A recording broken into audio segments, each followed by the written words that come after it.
Ο Αλής το ασλάνι του Θεού πρωτού πεθάνει.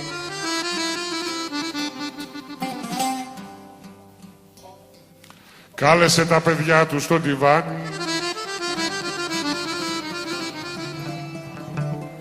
Το Χουσεΐν μαζί με το Χασάνι.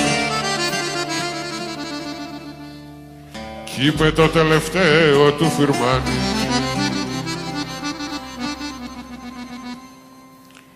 Τη Ζουλφικιάρ φροντίστε το σπαθί μου, να μπει στην κάσα μου και πάρτε την ευχή μου, κι αφήστε με μονάχο στο πατάρι, που θα έρθει ένας φακύρης να με πάρει.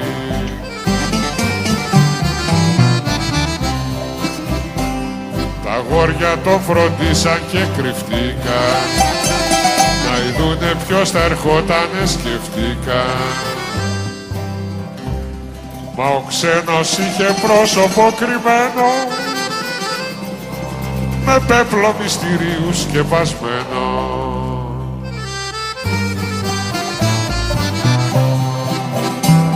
Τα αγόρια τις γκαμίλες πλησιάζουν, που κουβαλούσαν τον Αλή κι αρπάζουν. Το πέπλο του φακύρι τότε φάνη, ο ίδιος ο Αλής του Θεού του ασλάνι. Κι έφυγε μες στην έρημο εκεί πέρα, μα θα ξαναγυρίσει κάποια μέρα. Ο Αλής θάνατον πατήσα, λιοντάρι του Θεού